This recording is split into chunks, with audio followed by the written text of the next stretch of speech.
Hello friends, Vishnu Shalini latest review. Gopalakrishnan അങ്ങനെ ക്ഷേത്ര ഭണ്ഡാരത്തിലെ പൈസയൊക്കെ മോഷ്ടിച്ച് രക്ഷപ്പെടാനായിട്ട് ഓടിക്കേറിയത് അമ്പലത്തിലെ ആ റൂമിനകത്ത് തന്നെയായിരുന്നു. ആ റൂം ഓട്ടോമാറ്റിക്കായിട്ട് അങ്ങ് പൂട്ട് വീഴുകയും ചെയ്തു. ഒരു തരത്തിലും ഗോപാലകൃഷ്ണന് പുറത്തിറങ്ങാൻ പറ്റുന്നില്ല. അവിടെ നിന്ന് ആകെ വിഷമിച്ച് നിൽക്കുവാണ്. അങ്ങനെ നേരമൊക്കെ പുലർന്നതാണ്ട് ശാലിനിക്കൊരു ഫോൺ കോൾ വരുന്നുണ്ട്. മേഡത്തിൻ്റെ അച്ഛനെ പോലീസ് അറസ്റ്റ് ചെയ്ത്. അച്ഛനെ പോലീസ് അറസ്റ്റ് ചെയ്തെന്നോ? അയ്യപ്പൻകാവിലെ കാണിക്കവഞ്ചിന്ന് പൈസ മോഷ്ടിച്ചതിനാ. നിങ്ങൾ പറയുന്ന സത്യമാണ്. അതേ മേഡം, തൊണ്ടി സഹിതമാണ് പിടിച്ചിരിക്കുന്നത്. സ്റ്റേഷനിലോട്ട് കൊണ്ടുപോയിട്ടുണ്ട്. മേഡം അങ്ങോട്ടൊന്ന് വന്നാൽ കൊള്ളായിരുന്നു. ശാലിനി ഇത് കേട്ട് ആകെ വെപ്രാളം പിടിച്ചിട്ട് ഓടി വന്ന് പൊന്നിയോട് പറയാം, പൊന്നി പെട്ടെന്ന് ശാന്തേച്ചി ഒന്ന് വിളിക്കണേ, എനിക്ക് അത്യാവശ്യമായിട്ട് പുറത്തോട്ടൊന്ന് പോകണം. കുഞ്ഞിനെ നോക്കാൻ ശാന്തേച്ചി വന്നാലേ പറ്റൂ. അതുപോലെ തന്നെ സത്യയുടെയും പപ്പിയുടെയും കാര്യം നോക്കണേ, അവരെ സ്കൂളിൽ വിടണേ. ശ്വാസം നിർത്താതാണ് ശാലിനി ഇതൊക്കെ ഇങ്ങനെ പെട്ടെന്ന് പറയുന്നത്. ശാന്തയാണ് ഈ അത്ഭുതത്തോടെ നോക്കുക. ഈ ശാലിനി കുഞ്ഞിന് എന്തു പറ്റി? ഞാൻ അതൊക്കെ വേണ്ടതുപോലെ ചെയ്തോളാം കുഞ്ഞെ. പപ്പിയും സത്യം ഞാൻ വേണേൽ സ്കൂളിൽ കൊണ്ടാക്കുകയും ചെയ്യാം. അത് വേണ്ട, ശിവൻ വന്നവരെ കൊണ്ടുപോയിക്കൊള്ളില്ല. പിന്നെ കുഞ്ഞിനുള്ള കുറുക്ക്, എൻ്റെ കുഞ്ഞ് പോയിട്ട് വാ, അതൊക്കെ എനിക്കറിയാം, ഞാൻ ചെയ്തോളാം. കുഞ്ഞെ എന്താ ഇത്ര അത്യാവശ്യമെന്ന് പറഞ്ഞത്? സത്യാമേങ്ങണം ചോദിച്ചാൽ എന്തു പറയണം? അതൊക്കെ ഞാൻ വന്നിട്ട് പറയാം എന്നും പറഞ്ഞ ശാലിനി വെപ്രാളം പിടിച്ച് ഓടുവാണ്. വേലായുധനാണെങ്കിൽ ശിവൻ താമസിക്കുന്ന വീടിൻ്റെ ആ തിണ്ണയിൽ വന്നിങ്ങനെ മൂടി പുതച്ച് കിടക്കുക. കയ്യിലാണെങ്കിൽ ഒരു ചുറ്റികയും ഉണ്ട്. ചന്ദ്രയാണെങ്കിൽ ചായയൊക്കെ ഉണ്ടാക്കിയിട്ട് ശിവനെ വിളിച്ചുണർത്താൻ നോക്കുക. എടി, ഞാൻ കുറച്ചു നേരം ഇവിടെ കിടക്കട്ടെ, ചേട്ടനല്ലേ പറഞ്ഞു എനിക്ക് രാവിലെ എവിടെയോ പോകണം, വിളിച്ചുണർത്തണേന്ന്. അതൊക്കെ ശരിയാ, 10 മിനിറ്റ് കൂടെ കിടക്കട്ടെ എന്നും പറഞ്ഞ് കിടക്കുമ്പോൾ ചായ അവിടെ വെച്ചിട്ട് ചന്ദ്ര പുറത്ത് മുറ്റമഴിച്ച് വരാനായിട്ട് പോവുക. അപ്പോഴാരോ ഒരാൾ പുതച്ചും കൂടി ഇങ്ങനെ കിടക്കുന്ന കണ്ടുകൊണ്ട് ചന്ദ്ര ഭയന്ന് പോയി ചേട്ടാന്നും പറഞ്ഞ് ശിവനെ വിളിച്ചുകൊണ്ട് വരിക. ശിവൻ വന്ന് നോക്കുമ്പോൾ ആരാണെന്ന് മനസ്സിലാകുന്നില്ല. തലവഴി പുതച്ച് കയ്യിലൊരു ചുറ്റിയുണ്ട്. വേലായുധൻ ചൂടിയിരുന്ന ആ ലുങ്കി അങ്ങോട്ട് മാറ്റുമ്പോൾ വേലായുധൻ, ഇത് നമ്മുടെ വേലായുധ ഏട്ടനല്ലേ, ഇതെന്താ ഇവിടെ വന്ന് കിടക്കുന്നേ? ചേട്ടാ എന്ന് വിളിച്ചിട്ടും വേലായുധൻ്റെ ഓരനക്കവുമില്ല. ചന്ദ്രയും ശിവനും ആകെ ഭയന്ന് നിൽക്കുക. മോളെ, നീ അല്പം കുറച്ച് വെള്ളം എടുത്തോണ്ട് ഓടിവാ. ചന്ദ്ര വെള്ളം കൊണ്ടുവന്ന് കൊടുക്കുന്നു. അങ്ങനെ ശിവൻ വേലായുധൻ്റെ മുഖത്ത് വെള്ളം തളിക്കുക. ശിവൻ അങ്ങനെ വെള്ളം തളിച്ചു കഴിഞ്ഞപ്പോൾ അതാണ്ട് വേലായുധൻ എഴുന്നേറ്റ് നിന്ന് ചന്ദ്രയെ കണ്ടിട്ട് അമ്മേ ദേവി മാപ്പാക്കണേ എന്ന് പറയാം. ശിവനെ നോക്കിയിട്ടാണെങ്കിലോ മഹാദേവ എന്നോട് ക്ഷമിക്കണേ, പരസ്പര ബന്ധമില്ലാതെ ഇങ്ങനെ പറയുക. വേലായുധൻ എന്തോ കണ്ട് ഭയന്നിട്ടാണ് ഇങ്ങനെ വന്നിരിക്കുന്നത് മനസ്സിലായിക്കൊണ്ട് ശിവൻ, ചേട്ടൻ അകത്തോട്ട് വാ, അകത്ത് വന്നിരിക്കും. അമ്മേ മഹാമായേ എന്നോട് പൊറുക്കണേ, മാപ്പാക്കണേ, മഹാദേവ ക്ഷമിക്കണേ, പൊറുക്കണേ, അടിയനോട് പൊറുക്കണേ, ചേട്ടൻ അകത്തോട്ട് വാ എന്നും പറഞ്ഞ് ശിവൻ വേലായുധനെ വിളിച്ച് അകത്തോട്ട് കൊണ്ടുപോവുക. ഈ സമയം ഗോപാലകൃഷ്ണൻ അങ്ങനെ സെല്ലിൽ കിടന്നുകൊണ്ട് ഓരോന്ന് ആലോചിച്ചുകൊണ്ട് നിൽക്കുക. ശാലിനി അങ്ങോട്ട് വന്നിട്ടുണ്ട്. ശാലിനിയെ കണ്ടുകൊണ്ട് റസാക്ക് അങ്ങോട്ട് വരിക. എന്താ റസാക്ക്, എന്താ ഉണ്ടായെന്ന് പറ. മേഡം, ആളിതുവരെ മേഡത്തിൻ്റെ പേര് പറഞ്ഞിട്ടില്ല. എനിക്ക് ആളിനെ അറിയാവുന്നതുകൊണ്ടാണ് ഞാൻ മേഡത്തിനെ വിളിച്ച് പറഞ്ഞത്. എനിക്കറിയില്ല റസാക്കെ, അച്ഛൻ ഇതെന്താ പറ്റിയതെന്ന്. ഈ പറയുന്നതിൽ എന്തെങ്കിലും സത്യമുണ്ടോ? ആള് തിടപ്പള്ളി കയറി കടകടച്ചിരിക്കുമായിരുന്നു. വാതിൽ ലോക്കായിപ്പോയി, തുറന്നിറങ്ങാൻ പറ്റിയില്ല. അയ്യോ, എനിക്കിതൊന്നും അങ്ങോട്ട് വിശ്വസിക്കാനേ പറ്റുന്നില്ല. മേഡം, വാർത്ത ലീക്കാകാതെ ഞാൻ നോക്കിയിട്ടുണ്ട്. വാർത്തയെങ്ങാനും പുറത്തു പോയാൽ ഏറ്റവും കൂടുതൽ ചർച്ചപ്പെടുന്ന മേഡത്തിൻ്റെ വിഷയമായിരിക്കും. അച്ഛൻ എന്താ റസാക്കെ പറയുന്നത്? ചോദിച്ച ചോദ്യങ്ങൾക്കൊന്നും മറുപടിയില്ല. കയ്യിൽ തൊണ്ടി മുതലുമായിട്ടാണ് അറസ്റ്റ് ചെയ്തത്. അപ്പോൾ പിന്നെ മറ്റു ചോദ്യങ്ങൾക്കൊന്നും പ്രസക്തി ഇല്ലല്ലോ. ഇപ്പോഴത്തെ അവസ്ഥ എന്താണ് റസാക്കെ? ഇവർ 2 പേരാണെന്നാണ് പറയപ്പെടുന്നത്. മറ്റേ ആൾ ആരാണെന്ന് ചോദിച്ചിട്ട് പറയുന്നതുമില്ല. മേഡം വന്ന് സംസാരിച്ചതിന് ശേഷം മറ്റു നടപടികളിലോട്ട് പോകാമെന്ന് വിചാരിച്ചിരിക്കുമായിരുന്നു. കൂടെ ഉണ്ടായിരുന്ന രണ്ടാമനെക്കുറിച്ച് പറഞ്ഞില്ലെങ്കിൽ പോലീസിൻ്റെ ഭാഷയിൽ പിന്നെ ചോദ്യം ചെയ്യേണ്ടതായിട്ട് വരും മേഡം. ഞാൻ എന്തായാലും ഒന്ന് ചോദിക്കട്ടെ റസാക്കെ, മറുപടി തൃപ്തികരമല്ലെങ്കിൽ നിങ്ങൾക്ക് നിങ്ങളുടേതായ വഴി നോക്കിക്കോ. ശാലിനി വരുന്നത് കണ്ടോണ്ട് പെട്ടെന്ന് ഗോപാലകൃഷ്ണൻ തിരിഞ്ഞങ്ങ് നിന്നു. അച്ഛാ, എന്താ ഇതൊക്കെ? ആരോടാ അച്ഛാ ഈ വാശിയൊക്കെ കാണിക്കുന്നത്? ആരാ നിൻ്റെ അച്ഛൻ? ഞാൻ നിൻ്റെ അച്ഛനൊന്നും അല്ല. എന്താ അച്ഛാ ഇങ്ങനെയൊക്കെ പറയുന്നത്? എന്താ സംഭവിച്ചത്? ഞാൻ പറഞ്ഞില്ലേ, ഞാൻ നിൻ്റെ അച്ഛനല്ല, ഞാൻ കള്ളനാണ്, കള്ളൻ. അച്ഛൻ ആരോടാ ഈ വാശിയെടുക്കുന്നത്? എന്താ സംഭവിച്ചെന്നെങ്കിലും ഒന്ന് പറഞ്ഞുകൂടെ? എന്തിനാ അച്ഛനത് ചെയ്ത്? അച്ഛ സത്യം പറ, അച്ഛനെ ആരെങ്കിലും ചതിച്ചതാണോ? അച്ഛൻ എന്താ ഒന്നും മിണ്ടാത്തെ?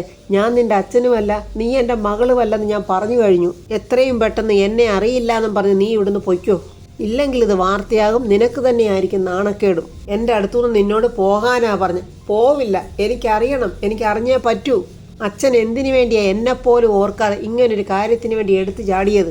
ആരാ അച്ഛനോടൊപ്പം ഉണ്ടായിരുന്നത്? ഈ ചോദ്യങ്ങൾക്കൊന്നും എൻ്റെ കയ്യിൽ ഉത്തരം ഉണ്ടാവില്ല. മറുപടിക്ക് വേണ്ടി ആരും എൻ്റെ മുന്നിൽ നിൽക്കുകയും വേണ്ട. എന്നെ എൻ്റെ വഴിക്കങ്ങ് വിട്ടേരെ, ഇറങ്ങിപ്പോയി ഇവിടുന്ന്. ശാലിനിക്ക് ദേഷ്യവും സങ്കടം വരും. ശരിയച്ഛാ, അച്ഛൻ്റെ തീരുമാനം ഇങ്ങനെയാണെങ്കിൽ എനിക്കൊന്നും ചെയ്യാനുമില്ല, ഒന്നും പറയാനുമില്ല. ഇനി എന്നെ വിളിച്ചു പോകരുത്. പോലീസുകാർ ചോദ്യം ചെയ്യും. അപ്പോൾ അവർ ചോദ്യം ചെയ്യുമ്പോൾ അറിയാവുന്നതൊക്കെ അവരോട് പറഞ്ഞാൽ മതി. പറഞ്ഞില്ലെങ്കിൽ അവർ പറയിപ്പിക്കും എന്ന് പറഞ്ഞിട്ട് തിരിഞ്ഞു നോക്കുമ്പോൾ റസാഖ് അവിടെ നിൽക്കുക. ശാലിനിക്ക് സങ്കടം വന്നിട്ട് ഇനി എന്താ വേണ്ടതെന്ന് നിങ്ങൾക്ക് ചെയ്യാം എന്ന് പറഞ്ഞിട്ട് ശാലിനി അവിടെ നിന്ന് പോവുക. അഡ്വക്കേറ്റ് അരുണയുടെ വീട്ടിൽ രണ്ടുപേര് കാറ് നോക്കാനായിട്ട് വന്നിരിക്കുക. കാറോ? എന്തിനാര് പറഞ്ഞു? അപ്പോഴേക്ക് മൂർത്തി അങ്ങോട്ട് വന്നിട്ട് ഞാൻ പറഞ്ഞിട്ടാ വന്നത് എന്നും പറഞ്ഞാൽ കാറ് കൊണ്ട് കാണിക്കുക. മൂർത്തി, നമ്മുടെ കാറിന് പ്രശ്നമൊന്നുമില്ലല്ലോ. എന്നിട്ട് മൂർത്തി ഒന്നും മിണ്ടുന്നില്ല. മൂർത്തി, എന്താ ഇതൊക്കെ? അപ്പോൾ മൂർത്തി പറയുക, ഈ കാറ് ഞാൻ വിൽക്കാൻ പോവാ. അയ്യോ, നമ്മുടെ കാറ് വിൽക്കാൻ പോകുന്നു, എന്താ മൂർത്തി ഇതൊക്കെ? പക്ഷെ മൂർത്തി അതൊന്നും ശ്രദ്ധിക്കാതെ വന്നവരുടെ അടുത്ത് കാറിൻ്റെ ഡീറ്റെയിൽസ് ഒക്കെ പറഞ്ഞു കൊടുത്തുകൊണ്ടിരിക്കുക. അപ്പോഴങ്ങോട്ടൊരു കാറ് വരുന്നുണ്ട്. കാറിൽ നിന്നാണ് ദുർഗ വലിയ ദേഷ്യത്തിൽ ഇങ്ങോട്ട് ഇറങ്ങി വരുന്നുണ്ട്. മൂർത്തി, അച്ഛൻ എന്താ അസുഖം? ചേച്ചി അകത്തോട്ട് പോകും, ഞാൻ അങ്ങോട്ട് വരാം. ഞാൻ ചോദിച്ചതിന് നീ ആദ്യം ഉത്തരം പറ. അച്ഛൻ എന്താ അസുഖം? അച്ഛൻ ഇങ്ങനൊരു അസുഖം ഉണ്ടായ കാര്യം എന്തുകൊണ്ട് നീ എന്നോട് പറഞ്ഞില്ല? ചേച്ചി ഇവിടെ കിടന്ന് സംസാരിക്കാതെ ഞാൻ അകത്തോട്ട് വരാം. അച്ഛൻ്റെ അസുഖ വിവരം അമ്മയെ അറിഞ്ഞാലോ എന്നിങ്ങനെ പറയുമ്പോഴത്തേക്ക് മൂർത്തിയുടെ അമ്മ അങ്ങോട്ട് വരിക. എന്താ അച്ഛൻ അസുഖം?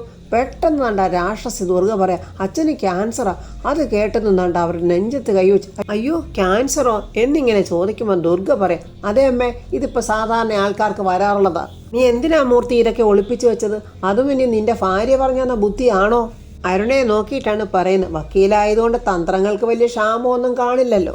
ദുർഗേച്ചി, ഞാൻ എന്ത് തന്ത്രമായി കാര്യത്തിൽ കാണിച്ചെന്നൊന്ന് പറഞ്ഞ് അച്ഛൻ പെട്ടെന്ന് ഇല്ലാതായാലേ പിന്നെ ഈ കാണുന്ന സ്വത്തൊക്കെ അങ്ങ് കയ്യിലിരിക്കുമല്ലോ. മനസ്സാവാച കർമ്മണ അറിയാത്ത കാര്യമാണല്ലോ ഈ ദുർഗ പറയുന്നതെന്നോർത്ത് അരുണ ഇങ്ങനെ വിഷമിച്ച് നിൽക്കുക. ദുർഗ വിടുന്ന പ്ലാനേ ഇല്ല. അതുകൊണ്ടായിരിക്കും ഭാര്യയും ഭർത്താവും കൂടെ ചേർന്ന് ആരോടും പറയാതിരിക്കുന്നത്. ചേച്ചി, ചുമ്മാതെ ഇങ്ങനെ ആവശ്യമില്ലാതെ ഓരോന്നും പറയല്ലേ. എടാ, നിന്റെ മനസ്സിൽ ചിലപ്പോൾ കാണില്ലായിരിക്കും, എന്നാലേ നിന്റെ ഭാര്യയുടെ മനസ്സിൽ ഇതുണ്ടാകും. അവൾക്ക് വ്യക്തമായ പ്ലാനിങ് ഒക്കെ കാണും. അതൊക്കെ മനസ്സിലാക്കാനേ ഒരു സ്കൂൾ മാനേജറായി എനിക്ക് അതിനുള്ള ബുദ്ധിയൊക്കെ ഉണ്ട്. മൂർത്തിയുടെ അച്ഛനും അമ്മയും കൂടെ തണ്ട് അകത്തുനിന്ന് വന്നിട്ട് അച്ഛൻ പറയാം, ഈ കാര്യത്തിൽ ആരും തെറ്റുകാരല്ല. തെറ്റുകാരൻ ഞാനാ അവനോട് പറഞ്ഞത് എൻ്റെ രോഗവിവരം ആരോടും പറയരുതെന്ന്. അമ്മയും നീയും ഒക്കെ സങ്കടപ്പെടുമല്ലോ എന്ന് ഓർത്താ ഞാൻ അങ്ങനെ പറഞ്ഞത്. പക്ഷേ മോളെ, നീ ഈ രീതിക്ക് ചിന്തിക്കുമെന്ന് ഞാൻ സ്വപ്നത്തിൽ പോലും കരുതിയിരുന്നില്ല. കൂടപ്പിറപ്പിനെ കുറിച്ചാണ് നീ പറയുന്നതെന്നൊക്കെ ഒന്ന് ഓർക്കണം. ഇക്കാര്യത്തിൽ ഇനിയും നിനക്ക് എന്തെങ്കിലും സംശയം ഉണ്ടെങ്കിൽ നീ എന്നോട് ചോദിക്കേ. അപ്പോൾ ചോദിക്കാൻ വന്ന ഞാനായി ഇപ്പം തെറ്റുകാരി. അല്ലെങ്കിലും എപ്പോഴും അങ്ങനെ തന്നെ ആണല്ലോ. നിങ്ങളെല്ലാവരും ഒറ്റക്കെട്ടും ഞാൻ ഒറ്റയ്ക്കും. നിങ്ങൾക്ക് ആവശ്യം വരുമ്പോൾ എന്നെ വിളിക്കുമല്ലോ, അപ്പോൾ കാണാം എന്നും പറഞ്ഞ് ദേഷിച്ച് ദുർഗ അങ്ങ് പോവുക. ചേച്ചി അവിടെ നിൽക്കി എന്നും പറഞ്ഞ് മൂർത്തി വിളിക്കുന്നുണ്ട്. അച്ഛനും അമ്മയും മോളെ പോവാതെ ഇങ്ങോട്ട് വാ എന്നൊക്കെ പറയുന്നു. പക്ഷെ അവൾ അതൊന്നും കേൾക്കാതെ കാറിനകത്ത് കയറി അവൾ അങ്ങ് പോയി. എന്തെങ്കിലുമൊക്കെ മരുന്ന് കഴിച്ച് ഞാൻ ഈ അസുഖം അങ്ങ് മാറ്റിയെടുക്കാം എന്നിങ്ങനെ ഭാര്യയോട് പറയുന്നുണ്ടെങ്കിലും അവർ പറയാം, എന്നാലും ഈ അസുഖം എന്നോട് മറച്ചു വെച്ചില്ലേ. എടി, ഇതങ്ങനെ വലിയ പ്രശ്നമുള്ള കാര്യമൊന്നുമല്ല, നീ ഇങ്ങ് വന്നേ എന്നും പറഞ്ഞ് ഭാര്യയെ വിളിച്ചിട്ടുണ്ട് അദ്ദേഹം അകത്തോട്ട് പോവുക. മൂർത്തി, ഞാൻ ചോദിച്ചതിന് എന്താ ഇതുവരെ ഉത്തരം പറയാത്തെ? എന്തിനാ ഇപ്പോൾ ഈ കാറ് വിൽക്കുന്നതെന്ന്? അരുണേ, ഉടനെ തന്നെ ഒരു പാർട്ടിക്ക് കുറച്ച് പൈസ ഞാൻ കൊടുക്കണം. അത് കൊടുത്തില്ലെങ്കിൽ ചെക്ക് കേസിൽ ഞാൻ അകത്താകും. കാറ് നമുക്ക് പിന്നെയും മേടിക്കാമല്ലോ. തൽക്കാലം പിടിച്ചു നിൽക്കാൻ ഈ ഒരു മാർഗ്ഗമേ ഉള്ളൂ. ഈ സമയം കൃഷ്ണൻകുട്ടി തൻ്റെ രാജേന്ദ്രനെ കാണാൻ വന്നിരിക്കുക. രാജേന്ദ്രൻ ചോദിക്കുക, സാറെന്താ ഈ സമയത്ത് ഇവിടെ? അതേ, എനിക്കിവിടെ ഒരു പെണ്ണ് കാണൽ ചടങ്ങുണ്ടായിരുന്നു. ഒന്ന് പോയേ അവിടുന്ന്, ഈ പ്രായത്തിൽ. എന്താടാ മിണ്ടിപ്പോവരുത്, കളിക്കും ചിരിക്കുമൊക്കെ ഞാൻ കൂടെ കൂടും, പക്ഷേ എൻ്റെ കാശ് നീ തന്നില്ലെങ്കിൽ എന്നും പറഞ്ഞ് കയ്യിലിരിക്കുന്ന കൊടക്കമ്പിക്ക് ഒരു കുത്തൊക്കെ കൊടുക്കുന്നുണ്ട് രാജേന്ദ്രന്. എൻ്റെ പൊന്ന് സാറേ, കുറച്ച് സാവകാശം കൂടി തരണം. ശാന്ത ഞാൻ ആ വീട്ടിലോട്ട് വിട്ടിട്ടുണ്ട്. അവൾ അവിടെ ചെന്ന് കഴിഞ്ഞാൽ കൊച്ചിനെ എടുത്ത് തരും. ഇന്ന് എന്തായാലും ആ കൊച്ചിനെ നമ്മൾ എടുത്തിരിക്കും. എടാ, നീ ഇത് പറയാൻ തുടങ്ങിയിട്ട് കുറച്ച് ഇരുട്ടി വെളുത്തല്ലോടാ. ഇത് കേട്ട് എനിക്ക് തന്നെ മടുപ്പ്. സാറേ, ഇത് അങ്ങനൊന്നും അല്ല. തന്ത്രപരമായിട്ട് ആ കാര്യങ്ങളൊക്കെ ഇങ്ങനെ പ്ലാൻ ചെയ്തിരിക്കുന്നത്. നിന്റെ എല്ലാ തന്ത്രവും പ്ലാനിങ്ങും ഒക്കെ എനിക്കറിയാം. അതുകൊണ്ട് പറയാം, നാളെ രാവിലെ ഞാൻ വിളിക്കുമ്പോൾ അയ്യോ സാറേ അത് നടന്നില്ല എന്നെങ്ങാണ് നീ പറഞ്ഞാൽ പിന്നെ നീ ഒരു കാര്യം ഉറപ്പിച്ചു, എൻ്റെ കാശ് തന്നിട്ടേ നീ എൻ്റെ മുന്നിൽ നിന്ന് പിന്നെ പോകത്തുള്ളൂ. സാറേ, ഇതെപ്പോഴും പറയുന്ന പോലൊന്നും അല്ല. പ്ലാനും പദ്ധതിയും തയ്യാറാക്കിയത് ഞാനും ശാന്തയും കൂടിയാണ്. എന്തെങ്കിലും സംശയമുണ്ട് സാറ് നല്ല കേട്ടോ ശാന്ത പറയുന്നത് എന്നും പറഞ്ഞ് ഫോൺ ചെയ്ത് നോക്കുക ശാന്തയ്ക്ക്. എന്താടാ ശാന്ത ഫോൺ എടുക്കുന്നില്ലയോ? എന്തെങ്കിലും തിരക്കായിരിക്കും സാറേ. സാറ് പേടിക്കണ്ട, ശാന്ത തിരിച്ച് വിളിക്കും. ഞാൻ എന്തിനാടാ പേടിക്കുന്നത്? എൻ്റെ കാശ് മേടിച്ച നീയാ, അപ്പം നീയാ പേടിക്കേണ്ടത്. എടാ രാജേന്ദ്ര, ഇന്ന് രാത്രി തന്നെ എനിക്ക് കുട്ടിയെ കിട്ടിയിരിക്കണം. അല്ലെങ്കിൽ ഞാൻ പറയുന്നില്ല പറഞ്ഞ് കൊടക്കമ്പിക്ക് ഒരു കുത്തുല കൊടുത്തിട്ട് കൃഷ്ണൻകുട്ടി അങ്ങ് പോവുക. രാഘവേട്ടനാണെങ്കിൽ വരാന്തലുണ്ട്, കയ്യും തിരുമിക്കൊണ്ടിരിക്കുക.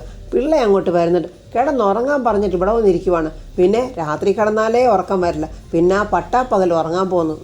എൻ്റെ സാറേ, നമ്മളിങ്ങനെ ആലോചിച്ച് വേവലാതിപ്പെട്ടിട്ട് ഒരു കാര്യമില്ല. മുകളിലിരിക്കുന്ന ആൾ ആലോചിച്ച് തീരുമാനിക്കുന്നത് നടക്കും.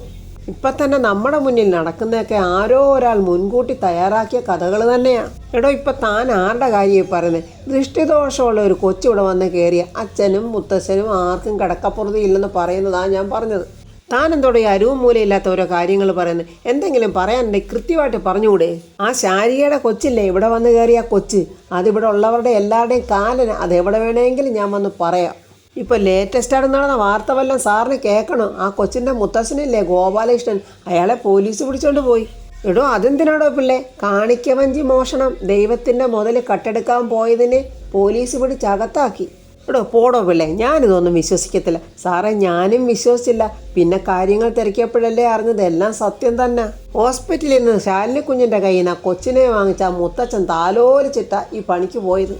എന്തിനാ വേറൊരു ഉദാഹരണം, സത്യാമ്മയെ കുഞ്ഞിനെ കൈ വാങ്ങിച്ച് താലോലിച്ചോണ്ട് നിൽക്കുമ്പോഴല്ലേ പോലീസ് വന്ന് സത്യാമ്മയെ കൊണ്ടുപോയത്. അതൊക്കെ കഴിഞ്ഞിട്ട് വന്ന് സത്യാമ്മ ആ കൊച്ചിനെ എടുത്തു കഴിഞ്ഞപ്പോൾ തലയും കുത്തി സത്യാമ്മ വീണില്ലേ. ആ കൊച്ച് കലികാല സന്തതിയാ, ചെല്ലുന്നടോ നിൽക്കുന്നടോ മുടിയും. എടോ പിള്ളേ, അതിന് നമുക്കിപ്പോൾ എന്ത് ചെയ്യാൻ പറ്റും? കഴുത്തി ഞെരിച്ചെങ്ങണം കൊല്ലാൻ പറ്റും. എന്താ സാറേ പറ്റാത്തത്? നമ്മുടെ നിലനിൽപ്പാണ് വേണ്ടത്. ഓരോരുത്തരും അവനവൻ്റെ നിലനിൽപ്പ് നോക്കിയാണ് ജീവിക്കുന്നത്. നമ്മുടെ ജീവിതത്തിന് തടസ്സമായിട്ട് മുന്നോട്ട് വരുന്നവരെ നമ്മൾ ഒഴിവാക്കുക തന്നെ വേണം.